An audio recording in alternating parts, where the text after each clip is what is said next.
My name is Emily Carter. I'm 32 years old, and for a long time I believed, truly, with every cell in my body, that I had found the love of my life. You know that kind of story that seems like something out of a movie? The kind that starts with shy glances in a crowded cafe, conversations that never end, spontaneous laughter in the middle of the night, and the feeling that you finally found the right person. That's exactly how it was with us. Or at least, that's what I thought. That's what I wanted to believe. Because when you spend years of your life looking for someone, when you get disappointed so many times that you almost give up on love, and suddenly that person appears, you hold on, you surrender, you believe with such force that sometimes you don't even notice the signs that maybe it's not as perfect as it seems.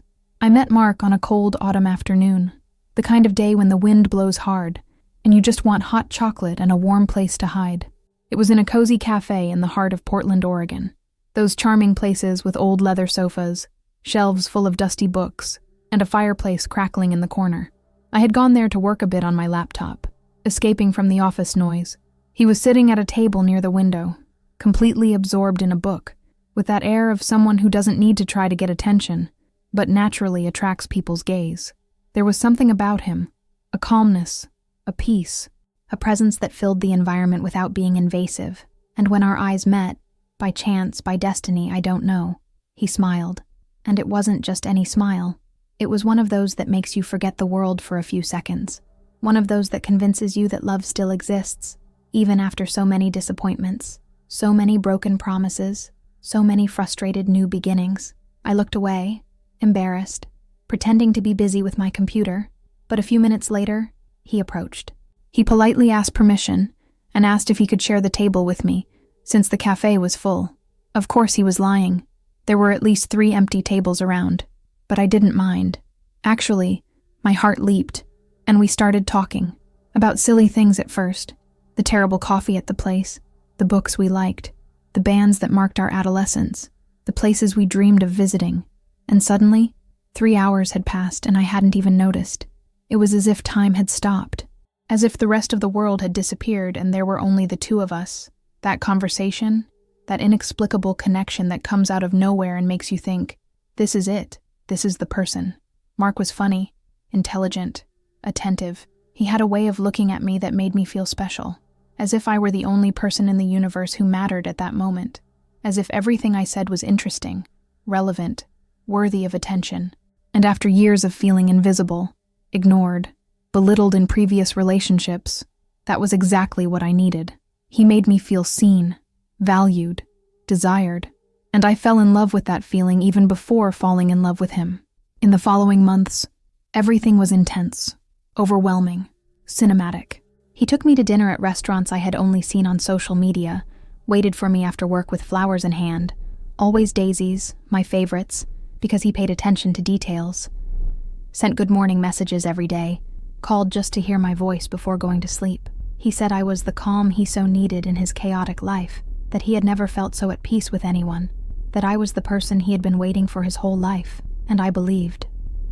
I believed in every word, in every promise, in every vow of eternal love, because I wanted to believe, because after so many frustrated relationships, so many nights crying alone, so many times wondering if I would die single, it finally seemed like the universe had given me what I deserved.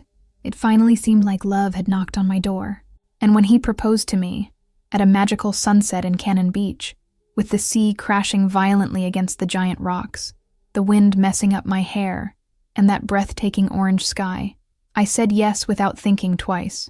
I said yes with tears in my eyes, with my heart racing, with the absolute certainty that he was the right man, that destiny had finally been generous to me, that I had found my place in the world, my home, my refuge, my love forever. We got married the following summer, in a small and intimate ceremony in his parents' garden. Just close family and a few special friends. It was simple, but it was beautiful. I wore a white and light dress. He looked incredibly handsome in a light suit, and when we exchanged vows, when he looked into my eyes and promised to love me forever, in good and bad days, in sickness and in health, until death do us part, I felt like I was finally complete. I was finally where I should be, with whom I should be. And during the first months of marriage, that's exactly what we lived. Completeness, harmony, happiness. We woke up embracing, had breakfast together laughing at silly things, planned trips to exotic places, talked about having children, about buying a bigger house with a yard and a dog, about all those silly dreams that only make sense when you truly love someone and believe that this love will last forever. I dedicated myself completely to him. I put my dreams aside a little to support his. I turned down a promotion at work because it would mean traveling more and spending less time at home. I stopped going out with my friends because he said he missed me when I wasn't around. I changed my way of dressing because he commented, in a casual tone, that he preferred more discreet clothes. Little by little, without realizing it, I molded myself to what he wanted. I transformed into the woman he expected me to be, because I thought that's what love asked for: sacrifice, surrender, unconditional devotion. And I was willing to give everything, even the parts of me that made me who I was, even my essence, even my soul, because deep down, I was so afraid of losing that love I had waited for so long, that had changed my life, that had made me believe again, that I was willing to do anything to keep it, anything at all.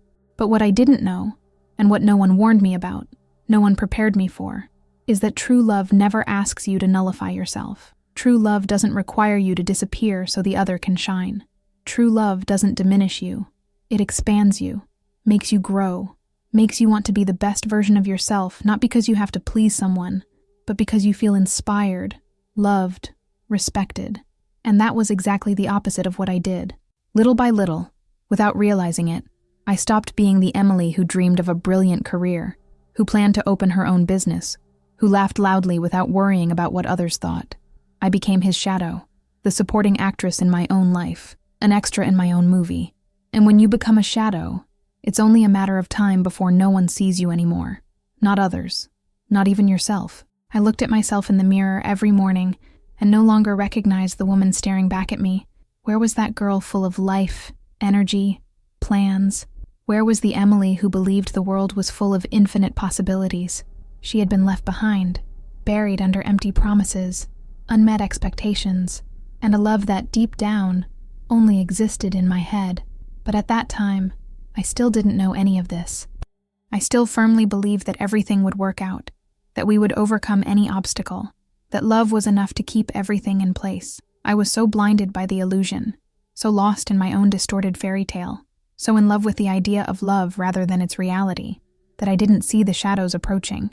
I didn't see the warning signs flashing frantically around me. I didn't see that the man I desperately loved was no longer the same, and that I, without realizing it, without wanting to, without understanding, had also stopped being who I was. The storm was coming, silent, sneaky, inevitable, and when it finally arrived, it had no mercy, no compassion, no pity, and it destroyed everything. Before I continue telling this story, which still hurts in my chest just to remember, which still makes me swallow hard, which still keeps me up some nights, I need to ask you something. If you're here now, dedicating your time to listen to this painful and real confession, it's because somehow this touched you, touched your soul, touched your wound. Maybe you've been through something similar and know exactly what this suffocating pain that squeezes your chest and won't let you breathe feels like. Maybe you know someone close, a friend, a cousin, a sister, who is living through a situation like this right now, and you don't know how to help. Or maybe you're simply trying to understand how it's possible to love someone so much, to give yourself so completely, to dedicate yourself so intensely, and still lose everything.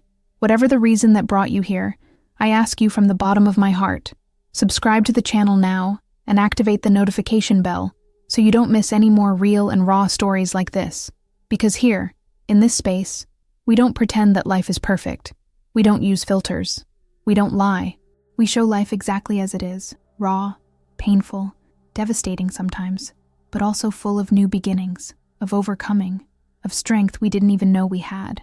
And I really want you to be part of this community. I want you to know deep in your soul that you're not alone, that your pain is valid, real, legitimate, that your story matters, that you matter, and that this is a safe place for you to vent, cry, scream, free yourself. Because the more we share, the more we heal. The more we talk about what hurts, the less power that pain has over us. And the more we free ourselves, the more we can help other people free themselves too. So while I continue telling you what happened to me, and I promise I'll tell you everything, every detail, every tear, every moment of despair, but also every moment of overcoming, I want to hear from you too. I want to hear your voice. I want to know your story. Tell me in the comments, with all the sincerity of your heart, have you experienced something similar? Have you loved someone who made you disappear little by little? Who made you doubt your own worth? Who made you forget who you were? Have you felt like you gave absolutely everything? Your time, your energy, your dreams, your essence, and still it wasn't enough? Have you looked in the mirror and not recognized the person staring back at you? Where are you watching from right now? From Brazil? From Portugal? From some other corner of the world? I read every comment, every message, every confession with attention and care. And who knows, maybe your story also deserves to be told here on this channel. Who knows, maybe thousands of other women need to hear exactly what you went through to feel less alone, to understand that it's possible to survive, to believe that there is life, and good life, after pain, because that's exactly what this channel is about. Real human connection, vulnerability, truth, showing that we don't have to pretend everything's okay when it's not, that we can cry, we can break, we can fall to the ground, and still get up, still start over, still fly. So don't keep this to yourself. Don't carry this weight alone. Talk to me. Talk to us. Vent, cry, scream, free yourself, because this is a sacred space for healing. Here no one judges, no one criticizes, no one points fingers. We just embrace, understand, respect, and walk together. And together, I promise you, we are much stronger. Together we can overcome any storm. Together, we fly. The changes began so subtly, so gradually, so imperceptibly, that at first I didn't even notice. Or rather, I did notice, but I pretended I wasn't seeing. I pretended everything was fine. I pretended it was just my imagination, paranoia, insecurity. Because sometimes, actually many times, we prefer to lie to ourselves rather than face the truth head-on. And the truth, at that specific moment in my life, was something I simply wasn't ready, willing, or prepared to accept. Because accepting the truth would mean admitting that maybe I had been wrong, that maybe that love wasn't as perfect as I believed, that maybe the fairy tale was crumbling, and I didn't want that. I had invested too much, sacrificed too much, given up too many things. How could I simply accept that all of that was falling apart? It all started with small details that, individually, meant nothing. But when you put them all together, when you look at the complete picture, that's when you see the monster. Mark started arriving home later, much later. At first, he had plausible explanations. Last-minute meeting with the boss, urgent project that needed finishing, demanding client who wouldn't accept delays, horrible traffic on Portland roads. And I believed. Of course I believed. Because when you truly love someone, when you fully trust, when you've built your entire life around that person, you want to believe. You need to believe. You choose to believe, even when all the evidence screams otherwise. He said he was working overtime to get that promotion we were both hoping for, that would allow us to buy a bigger house, travel more, realize the plans we had made together. And I swallowed every word. Swallowed, and was grateful to have such a dedicated, hard-working husband, so committed to our future. But then other things started appearing. Small things, but significant. He started looking at his phone with an obsessive frequency, and it wasn't just any look. It was a different look. A look accompanied by a smile I didn't recognize. A smile that wasn't for me. A smile that carried secrets, mysteries, lies. When I asked casually, trying not to seem jealous, not to seem possessive, not to seem like that annoying and insecure wife, what it was, he changed the subject with frightening ease. He said it was some coworker sending a stupid meme, that it was nonsense, that it wasn't anything important. And I, completely idiotic, swallowed hard and let it go, because questioning meant confronting, and confronting meant fighting, and fighting meant perhaps losing, and I simply wasn't prepared to lose. I had invested too much in that marriage, had given up so many things. How could I accept that all of that was crumbling right under my nose? The nights also changed drastically, and when I say changed, I mean they became unrecognizable. Before, we slept embracing every single night without exception. He held my hand under the blanket, pulled me close to his body, seeking warmth and intimacy. whispered silly and romantic things in my ear until I fell asleep with a smile on my lips. But suddenly, overnight, he started sleeping, turned to the other side, started deliberately moving away when I tried to get close, started staying on his phone until late, sometimes until 2, 3 in the morning, with the bluish light of the screen illuminating his face in the silent darkness of the room, frantically typing something, smiling at the screen, completely absorbed in conversations that no longer included me. And there I was, on the other side of the bed that suddenly seemed to have become an insurmountable abyss, pretending I was sleeping, pretending I didn't see, pretending I didn't notice, pretending it didn't hurt. But it hurt. My God, how it hurt. It was a silent pain, but absolutely constant, like a wound that never heals, that stays there throbbing nonstop, reminding you all the time that something is deeply wrong. I started feeling completely invisible inside my own house. It was as if I had become a ghost, a transparent presence that no one could see anymore. I made his favorite dinner, that rare steak with mashed potatoes he said he loved, and he barely touched the plate.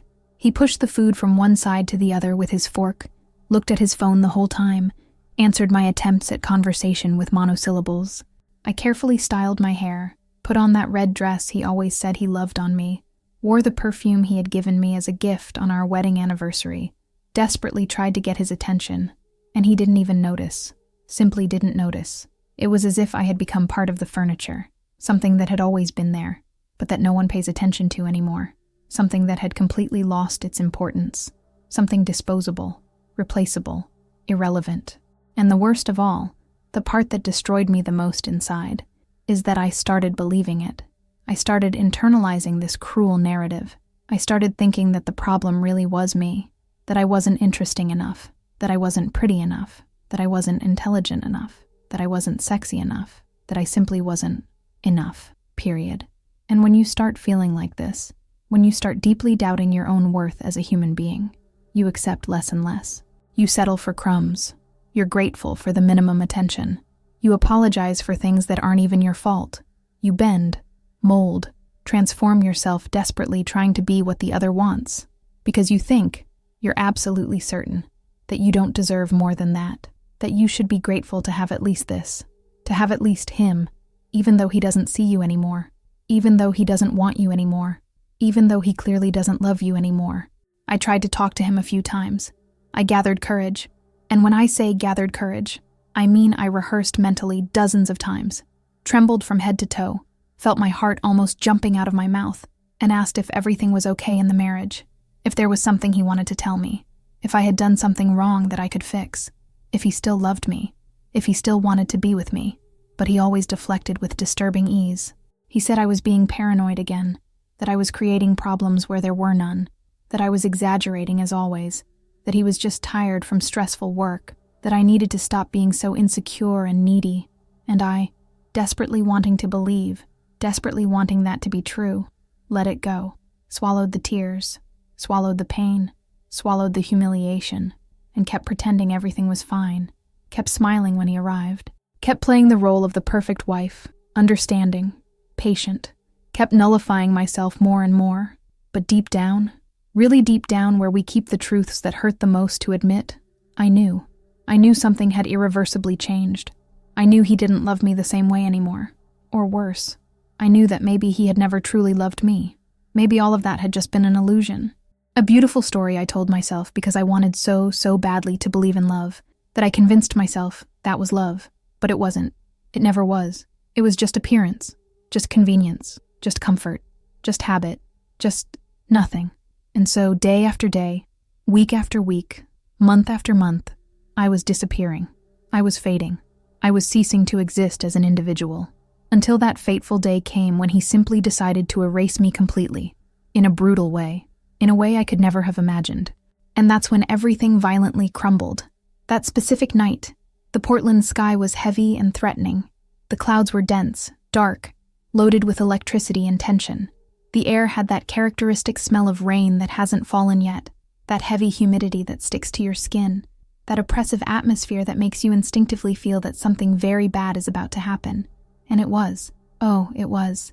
I just didn't know it yet. I had no idea that would be the night that would change my life forever, the night that would completely break me, the night that would destroy me, but also And I only discovered this much later, the night that would save me.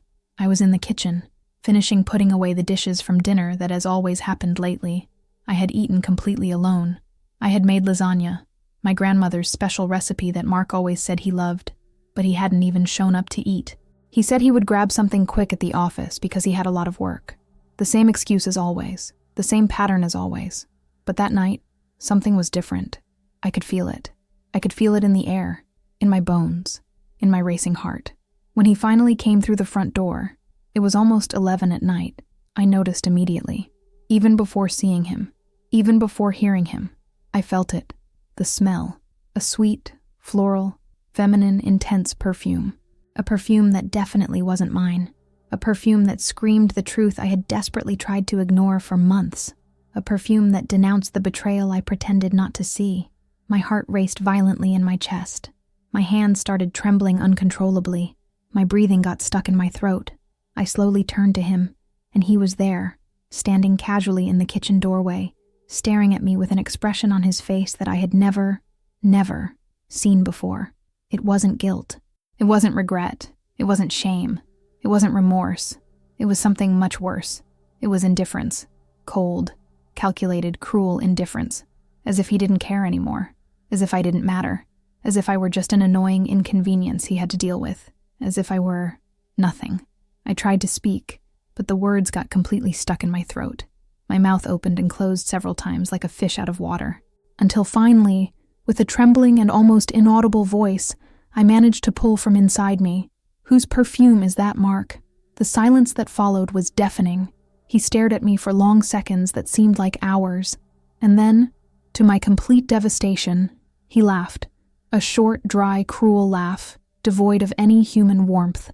A laugh that completely split me in half. And he responded, with a tone of mockery and contempt that I never imagined he would be capable of using with me. "You're unbearable, Emily. Truly unbearable. Always with these ridiculous paranoias. Always creating drama out of nothing. Always with these unfounded accusations. I can't stand this anymore. I can't stand you anymore." I felt as if I had taken a brutal punch to the stomach, as if all the air had been sucked from my lungs, as if the ground had literally opened beneath my feet, and I was falling into an endless abyss. That couldn't be the man I knew. That couldn't be the man who had proposed to me with tears in his eyes. That couldn't be the man who had sworn to love me until death. Or maybe that had always been him, and I was so blindly in love, so desperately needy, so pathetically in need of love, that I never wanted to see the truth. I tried to approach him, tried to touch his arm seeking some connection, some remnant of the love that once existed, but he pulled away abruptly. He looked at me with visible disgust, with absolute contempt, with repulsion, and it was exactly at that precise moment that the first thunder sounded outside, a thunder so loud, so violent, so deafening, that I felt the ground shake under my feet. The whole house trembled. The glasses in the sink clinked, and right after, as if all the floodgates of heaven had opened at once, came the rain, a torrential, apocalyptic rain, the kind that seems to literally want to wash the entire world, the kind you see in disaster movies. But there wasn't enough water in the sky, in the sea, in the entire world to wash away the devastating pain I was feeling at that moment. I started crying. I couldn't hold it back. The tears simply exploded from my eyes. They ran down hot, thick, mixed with the anger that was beginning to grow, with the humiliation that was suffocating me, with the overwhelming feeling that I had been a complete idiot all along.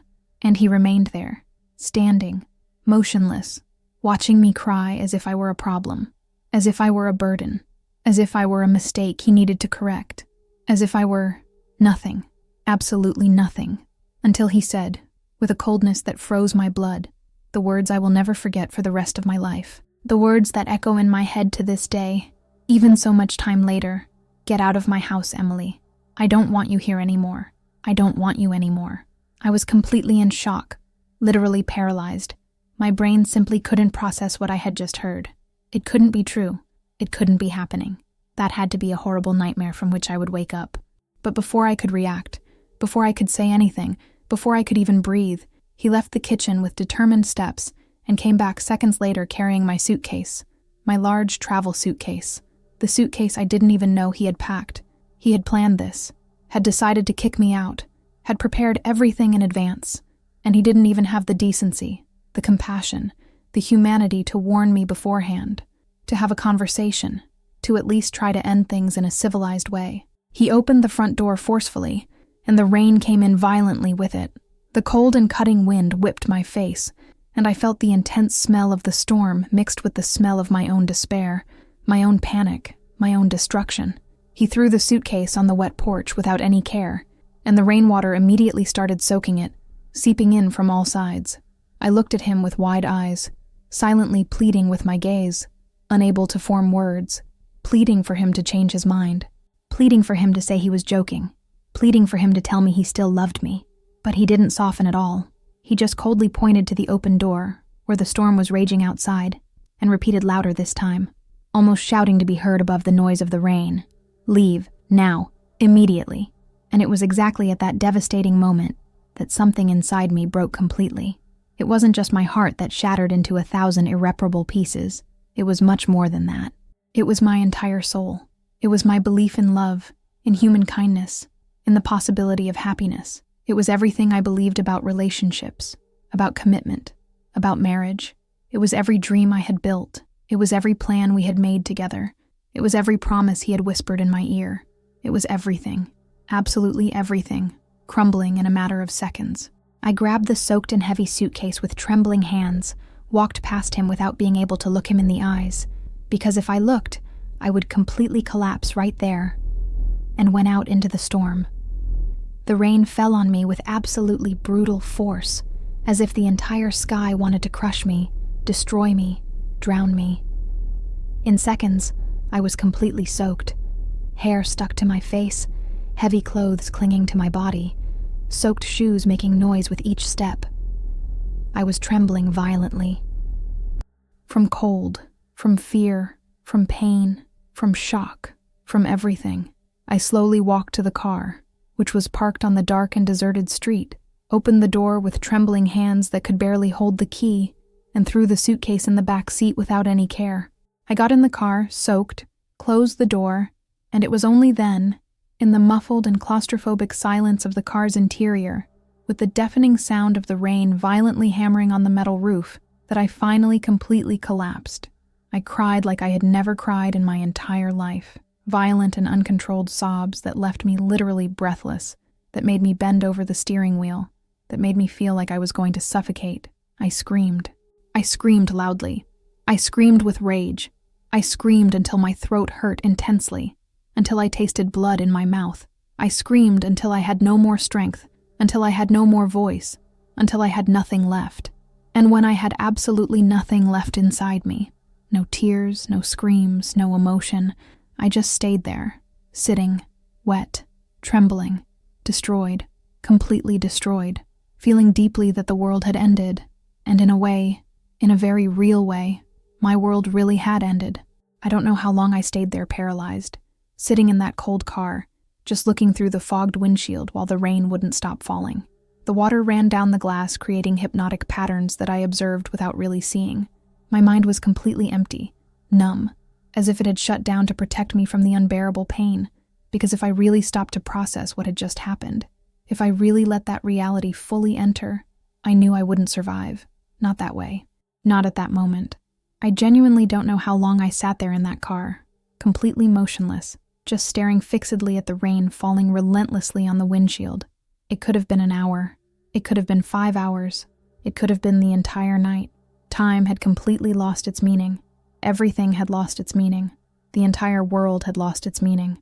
I felt completely empty inside, hollow, as if someone had literally ripped out everything I was, every piece, every fragment, every essential part, and left only the shell, just the outer shell of a person who no longer existed. I tried to start the car a few times, tried to make my brain function enough to make some decision, but my hands were shaking so much, so violently that I couldn't hold the key properly. And even if I could, where would I go? I had absolutely nowhere to go. My family lived on the other side of the country, in Colorado.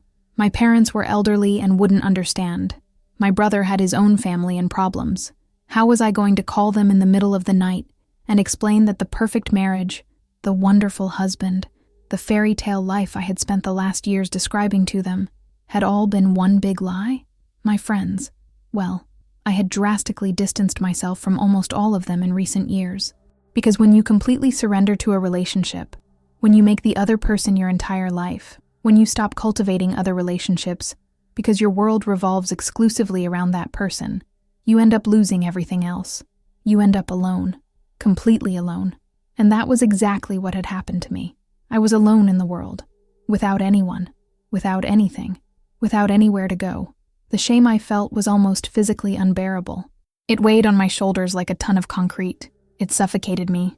It crushed me. How was I going to explain to everyone, to my family, to the few friends that remained, to co-workers, to everyone who had been at our wedding, that the apparently perfect marriage, that the love of my life, that all those smiling photos on social media, that all of that had been a complete lie? How was I going to look people in the eyes and admit that I had been a fool, that I had believed in empty promises, that I had wasted precious years of my life on someone who clearly never truly valued me?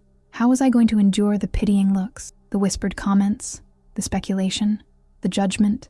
I felt absolutely pathetic. I felt small, insignificant, useless. I felt nothing.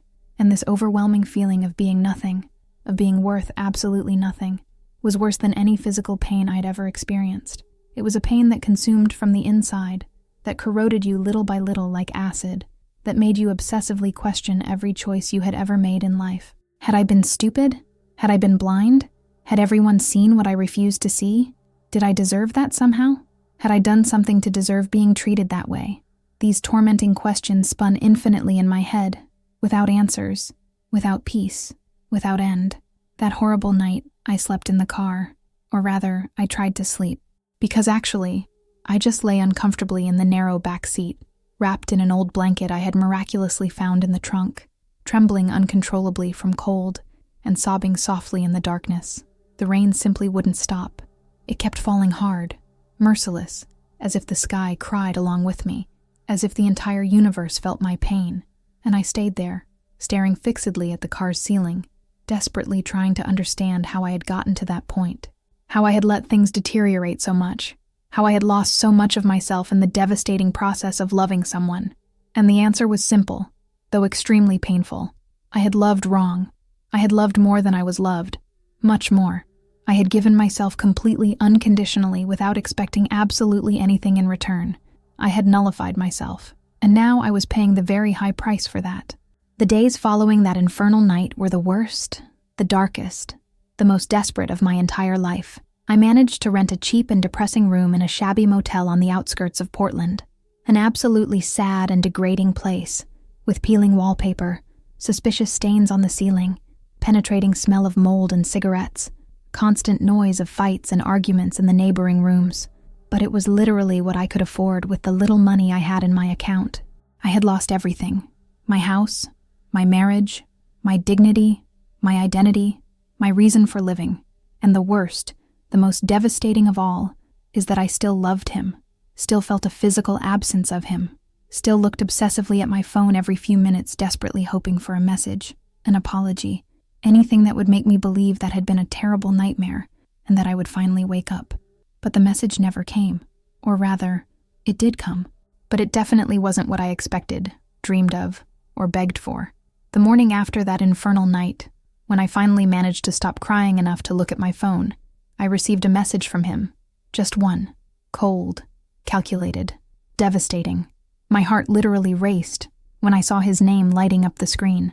For a brief and pathetic second, I really thought he had regretted it, that he had realized the terrible mistake he had made, that he was going to ask me to come back, that he was going to say it had been a moment of madness, that he still loved me. But when I opened the message with hands shaking so much I could barely hold the phone, what I read destroyed me even more deeply. You don't need to come back here. I've already left all your things in the garage. You can pick them up whenever you want, but don't ring the doorbell. I don't want to see you. I don't want to talk. Just get your things and disappear from my life. I read that cruel message 3, 4, 5, 10 times in a row, trying to understand, trying to process, trying to find some trace of humanity, compassion, remorse, but it made no sense at all. How could someone who had said he loved me so intensely be so cold now? So cruel, so inhuman, so completely devoid of empathy? How could he treat me as if I were literally disposable trash?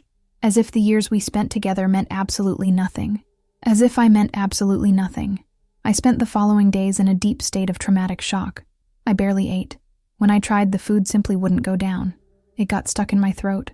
I barely slept. When I finally fell asleep from exhaustion, I had horrible nightmares. I woke up sweating, crying, screaming. I could barely get out of bed. The simple act of getting up, taking a shower, getting dressed, seemed to require superhuman energy that I simply didn't have anymore. I just stayed there, lying in that horrible and depressing room, staring fixedly at the stained ceiling, obsessively wondering what I had done to deserve that, wondering if I was that bad as a person, wondering if anyone would ever truly love me, wondering if I deserved to be loved. And the answer I found, every single time, without exception, was no. I didn't deserve to be loved. I wasn't good enough. I would never be enough. Never. And this painful certainty, this deeply rooted conviction that I was fundamentally inadequate and unworthy of love, sank me deeper and deeper into a dark and suffocating hole from which I honestly didn't know if I would ever be able to get out. I started having very dark thoughts. Thoughts that scared me. Thoughts about not wanting to be here anymore. About not seeing any point in continuing. About how it would be easier to simply give up on everything. And it was in these darkest moments, when I was literally at the deepest bottom of the pit, that something very small started to happen. Something I didn't notice immediately. A tiny flame of anger, of indignation, of revolt. Because the more I thought about everything, the more I replayed the events in my head, the more I realized that I didn't deserve that I hadn't done anything wrong, that I had been a good wife, that I had loved with everything I had, and that he was the one who had thrown everything away. But the universe has a mysterious and sometimes even ironic way of working. And sometimes, exactly when we think we've lost absolutely everything, when we're at the lowest possible moment of our existence, that's exactly when the unexpected turnaround begins. I just didn't know that yet, at that dark moment. I didn't know that while I was drowning in pain and paralyzing despair, while I blamed and mentally destroyed myself, fate was already silently preparing the reversal. And when it finally came, it was in a way I could never, ever have imagined or predicted.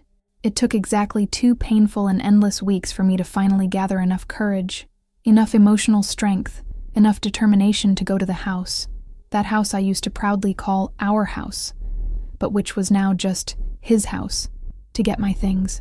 2 whole weeks of uncontrollable crying, tormenting insomnia, infinite questions that led nowhere. But there came a critical point where I simply had no more physical tears to cry. I had no more pain to feel because I had reached a level of emotional numbness. I had reached the absolute bottom of the pit, and from there, only 2 paths really existed. Either I stayed there forever, drowning in my own misery, or I started, even if very slowly, even with extreme difficulty, to climb back up. And even completely without strength, even without any real hope, something small but powerful inside me, perhaps a primitive survival instinct, perhaps just pure stubbornness, perhaps my warrior grandmother's genes, made me choose to climb, made me choose to fight, made me choose not to completely give up. So, on a particularly cold November afternoon, with the gray and threatening sky characteristic of Portland, I slowly drove there. My heart was beating so fast I could hear the pulse in my ears. My hands were sweating cold despite the low temperature. I had a genuine fear of finding him there, visceral fear of what I would feel seeing him, fear of completely collapsing again, fear of pathetically begging him to take me back, fear of myself. But when I finally arrived, his car wasn't in the garage, thank God. I wouldn't have had the emotional, psychological, or physical strength to face him at that moment.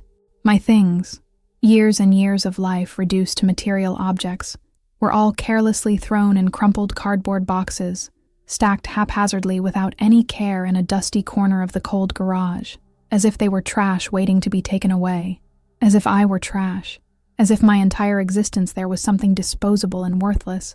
I felt anger rise for the first time in weeks, a hot, pulsating anger that burned intensely in my chest.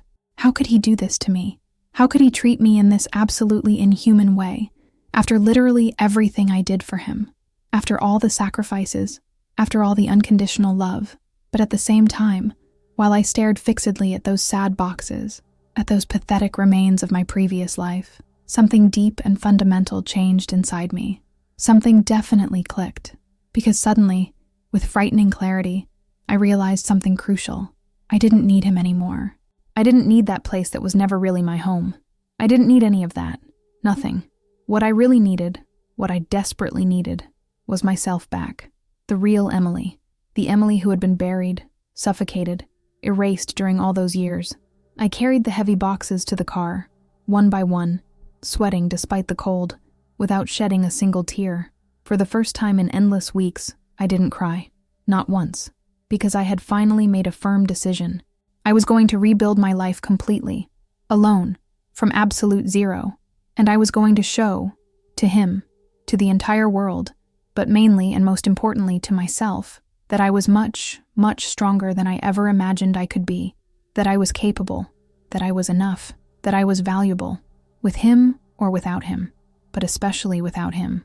In the days that followed, I finally started acting instead of just passively suffering. I looked for jobs on dozens of job sites, updated my completely outdated resume, sent humble messages to old work colleagues I had neglected.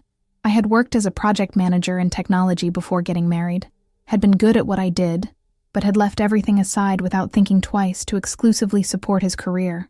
Always his career, always his dreams, always him. Now it was finally time to support my own career, my own dreams, myself. And to my genuine surprise and immense relief, less than a week later, I received an unexpected call. A respected technology company in Portland was looking for someone with exactly my experience and qualifications. They wanted to interview me.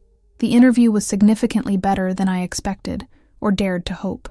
I was nervous, obviously, trembling inside, but I was also determined in a way I didn't remember feeling in years. I spoke passionately about my previous projects, about my developed skills, about my genuine desire to start over and prove my worth, and they liked it. They liked it a lot. 2 days later, just 2 days, I received the formal offer, a salary considerably better than what I earned before, excellent and comprehensive benefits, and the incredible chance to work with an extremely talented and welcoming team. I accepted immediately, without hesitating for a second, and when I hung up the phone, I smiled. For the first time in long and dark months, I smiled for real, genuinely, because I had succeeded, alone, completely alone, without him, without anyone. I had proven to myself that I was capable, and that feeling was absolutely liberating.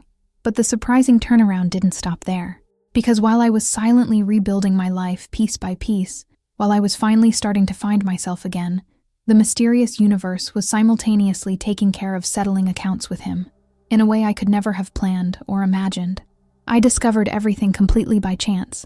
A mutual friend, Sarah, who still kept in touch with me even after I had shamefully distanced myself from everyone, sent me a hesitant message late at night. She seemed clearly hesitant, as if she didn't know whether she should tell me or not, whether it was better to spare me or inform me. But in the end, she decided to send, "Emily, you need to see this. I'm sorry," and she attached a link. When I opened the link with my heart racing and hands trembling, I literally couldn't believe what I was seeing on the illuminated screen. It was a public post on social media, a long, detailed, emotional post, and it had been shared hundreds and hundreds of times. The author was a man I didn't know personally, but his profile picture seemed vaguely familiar from somewhere. And the text, my God, the text was a nuclear bomb. He told, with painfully specific and emotional details, how he had recently discovered that his wife, with whom he had been married for 10 whole years, with whom he had 2 young children, with whom he had built an entire life, was having an affair, a destructive affair. And it wasn't with just anyone. It was specifically with Mark, my ex-husband, the man who had brutally kicked me out of the house in the storm, the man who had treated me like disposable trash, the man who had destroyed my life. The text was long, extremely emotional, and at the devastating end, he not only told the entire sordid story, but also tagged Mark's public profile. And not just that, he also tagged the company where Mark worked, several of his co-workers, mutual friends. Everything public, everything exposed. In just a few hours, that post had completely gone viral. Hundreds and then thousands of indignant comments, infinite shares, outraged reactions. People were genuinely outraged by the story, and with absolute reason, because what Mark had done wasn't just to me. He had systematically destroyed an entire family. He had lied, cheated, deceived, manipulated. And now, finally, everyone knew the truth. The mask had completely fallen. I was completely paralyzed for several minutes, just staring fixedly at the phone screen, reading and rereading, unable to fully process. Part of me, I won't lie, felt a strange and even primitive satisfaction. Justice. Finally, he was paying for what he had done. Finally, the consequences of his choices were catching up with him. Finally, the truth was coming to light. But another part of me, a part I didn't expect to feel, felt deep pity. Not for him. Definitely not for him. But for the other woman. For the completely betrayed wife. For the desperate mother. Because I knew exactly how she was feeling at that moment. I intimately knew that pain, that public humiliation, that suffocating despair, and I sincerely didn't wish that on anyone, on no one at all. But at the same time, I couldn't honestly deny. Seeing him being publicly exposed like that, seeing his carefully built reputation being shredded in real time on social media, brought me a certain unexpected relief. It wasn't exactly about cheap revenge. It was something much deeper. It was about validation. It was about finally having clear confirmation that I wasn't crazy, that I hadn't imagined anything, that my instincts were right all along, that all of that, all those lies, all those excuses, all those suspicious behaviors, had been absolutely real. The months that followed that moment of revelation were genuinely transformative for me. It wasn't easy at all. It wasn't fast. It wasn't linear. There were setbacks. There were dark days. There were moments when I still cried for no apparent reason. But it was absolutely necessary. It was the reconstruction process I needed. I started therapy with a wonderful and extremely empathetic psychologist who helped me deeply understand so many crucial things about myself, about how I had systematically lost myself in the middle of that toxic relationship, about how I had consistently confused true love with destructive sacrifice, about how I had learned since I was a very young child watching my own mother to completely nullify myself to please others, especially men, and about how it was finally time to consciously unlearn all of that.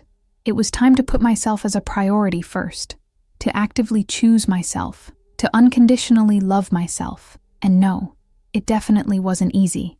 There were days, many days, when I still struggled internally with devastating guilt, with the persistent feeling that maybe, just maybe, if I had done something different, everything could have worked out. If I had been more understanding, more patient, more beautiful, more interesting, more something. But consistent therapy patiently taught me that this simply wasn't true, that I was in no way responsible for his terrible choices, that I couldn't control or predict another adult person's actions, only my own, and that I had done absolutely the best I could with the information and emotional resources I had at the time. I also made other significant and visible changes in my life. I cut my hair drastically, very short, in a modern and bold pixie style that I had never had the courage to try before, because Mark always made it clear that he preferred long hair. And when I finally looked at myself in the mirror after the radical cut, I didn't immediately recognize the woman staring back at me with wide eyes. But this time, in a completely different way, I immensely liked what I saw reflected. I saw genuine strength. I saw real courage. I saw a woman who had survived the worst possible scenario and was still standing, breathing, fighting. And that filled me with a deep pride I didn't know I was capable of feeling for myself. I started going to a gym, not to be physically beautiful by other people's standards or to attract men, but exclusively to feel good about myself, to recover my vital energy, my lost confidence, my connection with my own body that I had neglected. I finally started going out again with dear friends I had unfairly left aside during those years of relationship, to genuinely laugh again, to fully live again, to rediscover who I was when I wasn't constantly trying to be what someone else wanted. And each small conscious step I took progressively moved me further away from that completely broken woman I had been, and gradually brought me closer to the authentic woman I should always have been from the beginning. At the new job, I was literally crushing it beyond my expectations. My team loved working with me, and my boss had already publicly praised me multiple times for my exceptional dedication, constant creativity, and natural leadership. I felt genuinely useful. I felt deeply valued. I felt respected. And most important of all, I felt fulfilled. Because for the first time in my adult life, I was consciously building something that was exclusively mine. Not ours. Not his. Mine. Only mine. And that made all the difference in the world. I had even seriously started considering going back to school, getting a specialization in agile project management, investing even more deeply in my promising career. Plans were coming back. Dreams were being reborn. And I was finally coming back. As for Mark, well, the news kept reaching me. Not because I was actively looking for it. I had completely blocked him on all social media, permanently deleted his number, erased every photo, every message, every trace of him from my digital life. But Portland, despite being a relatively large city, still works like a small town in many aspects, and people inevitably talk, especially about juicy scandals. I found out through mutual acquaintances that he had lost his job. His company, concerned with reputation and public image, didn't want in any way to be associated with the viral scandal, and summarily fired him just 2 weeks after the devastating post went viral. I also found out that the millionaire contract he was supposedly about to close, that contract for which he said he was working so many suspicious overtime hours, had been brutally canceled. The partner company had seen all the massive negative exposure on social media and prudently decided to cut all professional relations with him. And the woman he had so cruelly cheated on me with, she eventually went back to her husband. She publicly asked for forgiveness, sincerely promised to start over, entered couples therapy, and left Mark completely alone, absolutely alone, without me, without her, without a job, without reputation, without absolutely anything.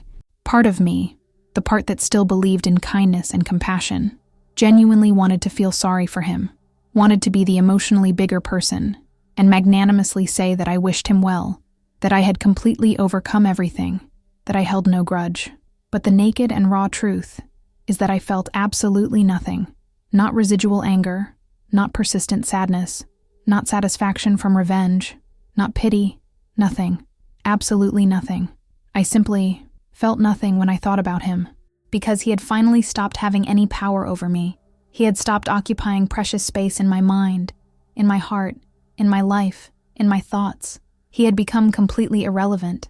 And this deep indifference, this genuine peace that came from simply not caring anymore, was the greatest and most powerful proof that I had really, truly moved on, that I had completely freed myself, that I had won, not because he had done badly, but because I had done well.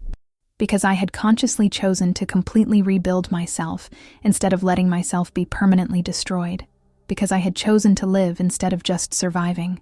And then, on a particularly rainy April afternoon, almost exactly 6 months after that terrible and traumatic night that changed everything, something unexpected happened that I will never forget. I was casually at Whole Foods supermarket, buying fresh ingredients for the dinner I was going to make for myself in my cozy apartment, when I saw him, Mark, on the other side of the organic products aisle, standing somewhat lost in front of the grain shelves, staring fixedly and vaguely at nothing in particular. My heart gave an involuntary jump in my chest out of pure reflex, not from residual love, definitely not from longing, but simply from surprise. I genuinely didn't expect to see him there at that moment.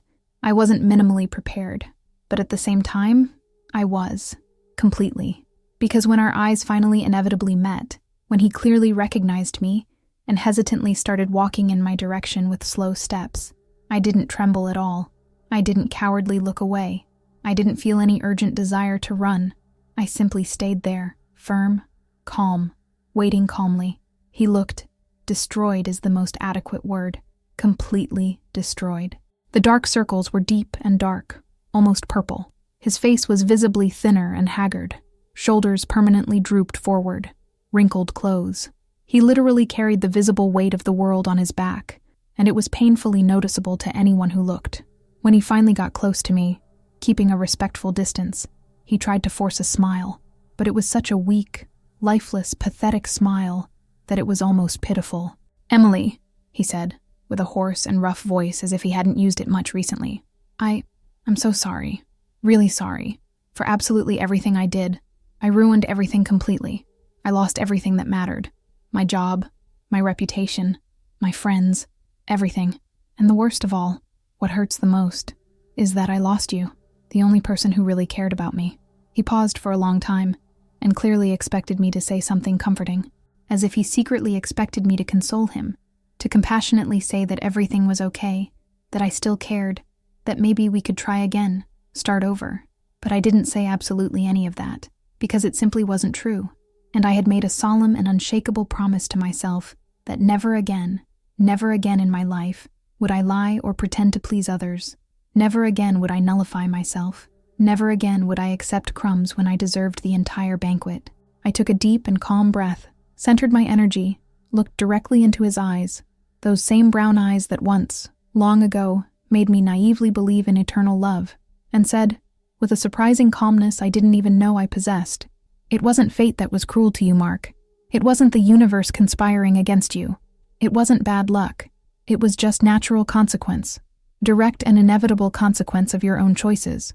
You made conscious choices, deliberate choices that deeply hurt innocent people, choices that destroyed lives, families, dreams, and now you're simply reaping exactly what you sowed. There's absolutely nothing unfair about it. It's just fair.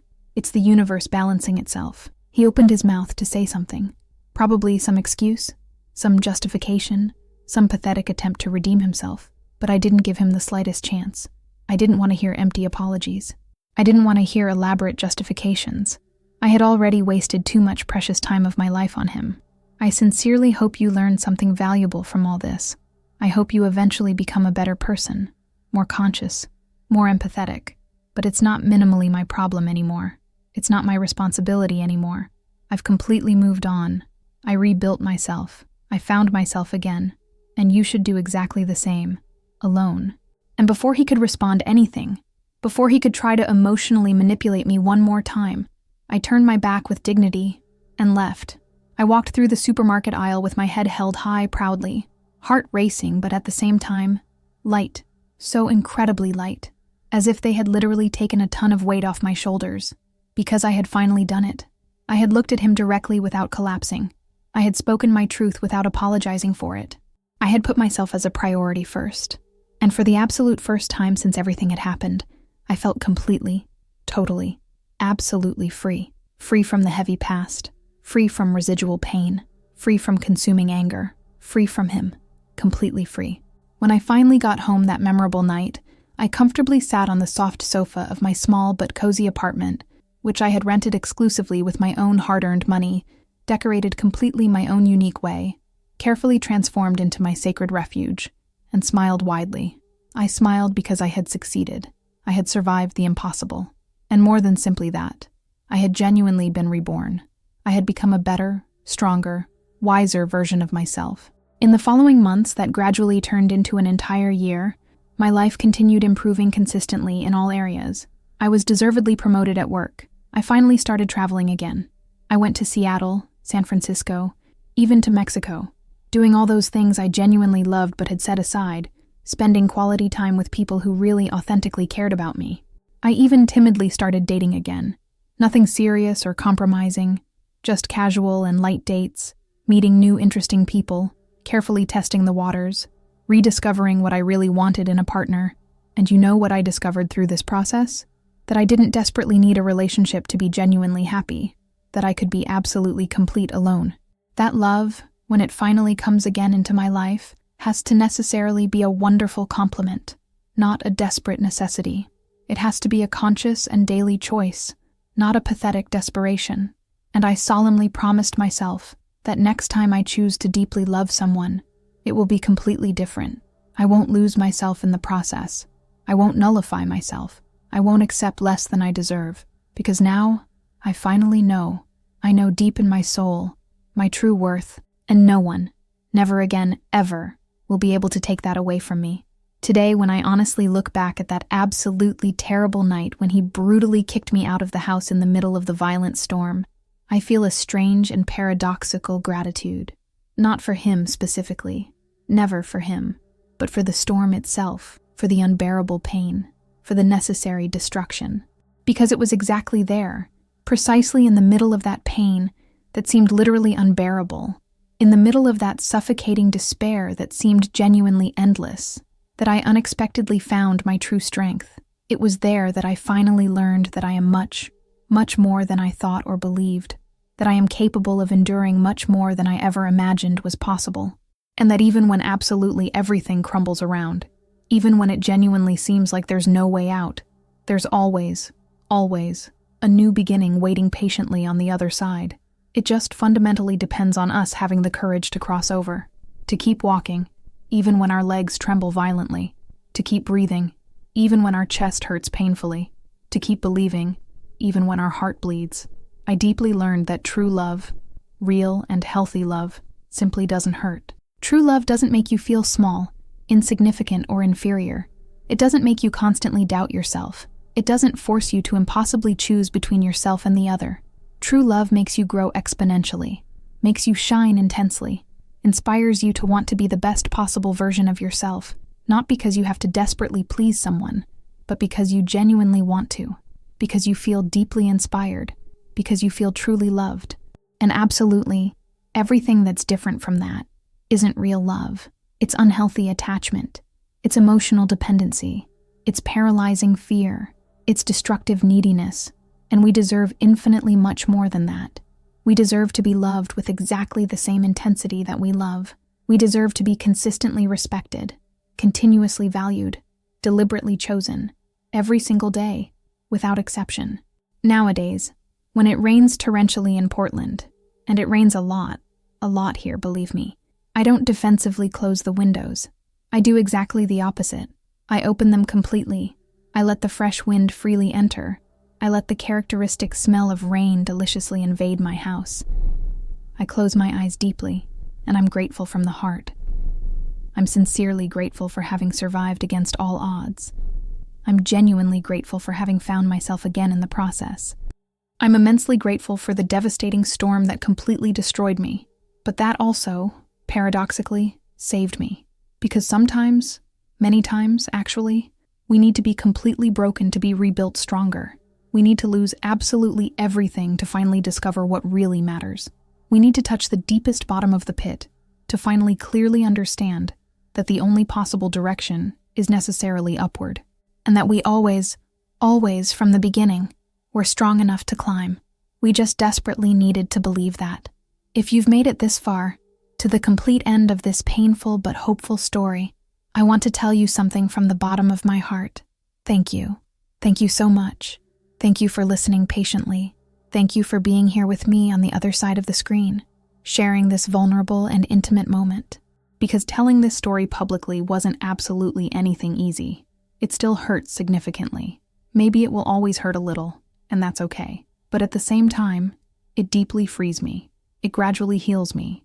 And I sincerely hope that in some significant way, my story also frees you. That it clearly shows you that you're not alone in this journey. That literally thousands of people go through similar experiences every day around the world.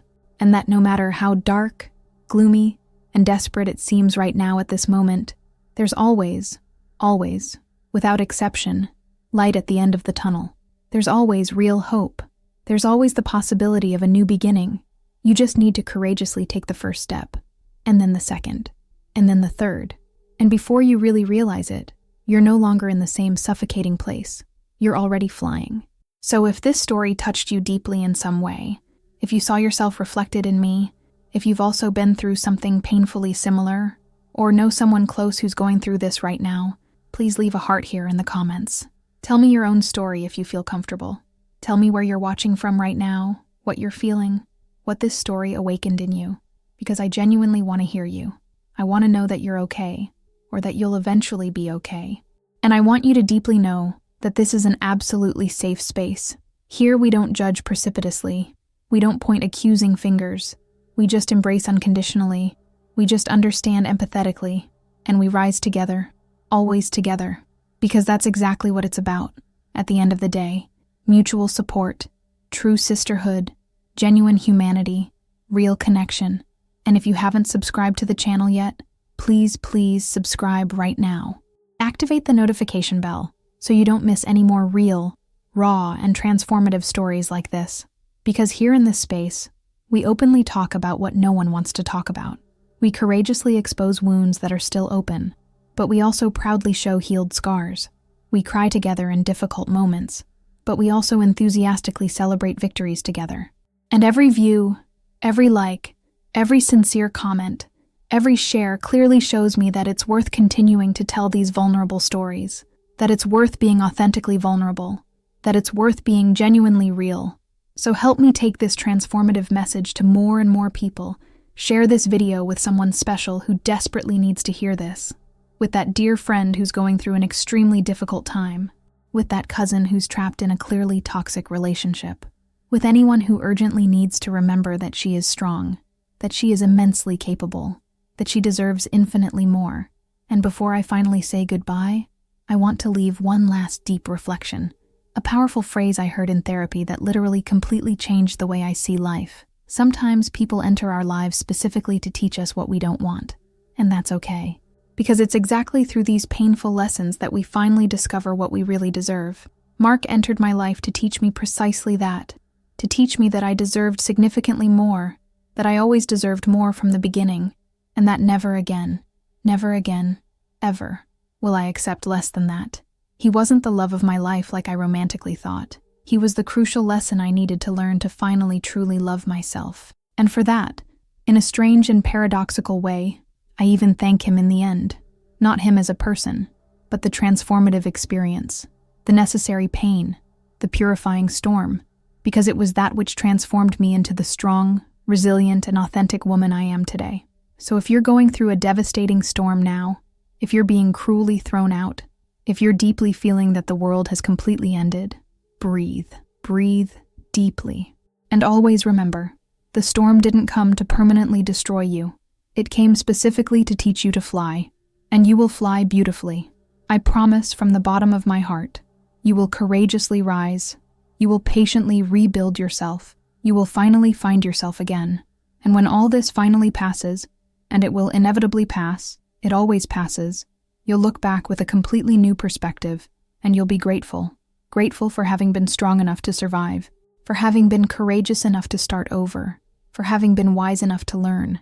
And then, my dear, you'll finally understand what I understood, that you never needed anyone to be complete. You were always complete from the beginning. You had just temporarily forgotten that. I'm Emily Carter, and this was my true story. The painful but transformative story of how I was brutally kicked out of the house in the storm, and how that same devastating storm finally taught me to fly freely. Thank you from the bottom of my heart for being here with me on this journey. Thank you for listening patiently. Thank you for believing that it's genuinely possible to start over after everything. Because it is possible. It's always possible. A big warm kiss to the heart of each one of you. And until the next story, we'll see each other very soon. And always remember, never forget, you are never alone in this journey.